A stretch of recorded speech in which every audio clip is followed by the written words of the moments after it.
In a quiet corner of a dimly lit kitchen, a seemingly innocuous pot sits idly on the stove, filled with cool water and an unsuspecting frog. As the heat begins to rise, the gentle ripples on the water's surface mirror the gradual changes occurring within. The frog, instinctively attuned to its environment, adjusts its body temperature, embracing the slow transformation.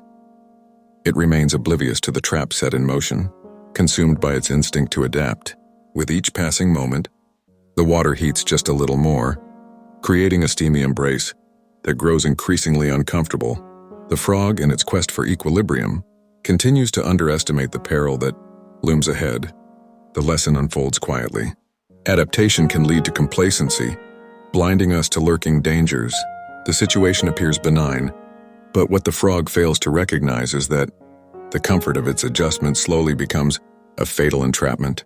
As the temperature of the water approaches the boiling point, the atmosphere shifts dramatically. The once manageable warmth transforms into a brutal reality. Panic sets in, yet the frog struggles against its own exhaustion, its energy depleted in a bid to cope with the rising heat. At last, a painful truth emerges. The frog's final battle is not with the boiling water alone, but with its inability to act decisively when it mattered most. One might question, who bears responsibility for the frog's demise? Was it the individual who placed the frog within the pot, or the water itself that turned lethal? Ultimately, the true culprit lies in the frog's failure to jump at the right moment. This scenario is a mirror reflecting the choices we face every day, where we often find ourselves pressed to adapt. Yet, in our quest for adjustment, we risk neglecting our own boundaries.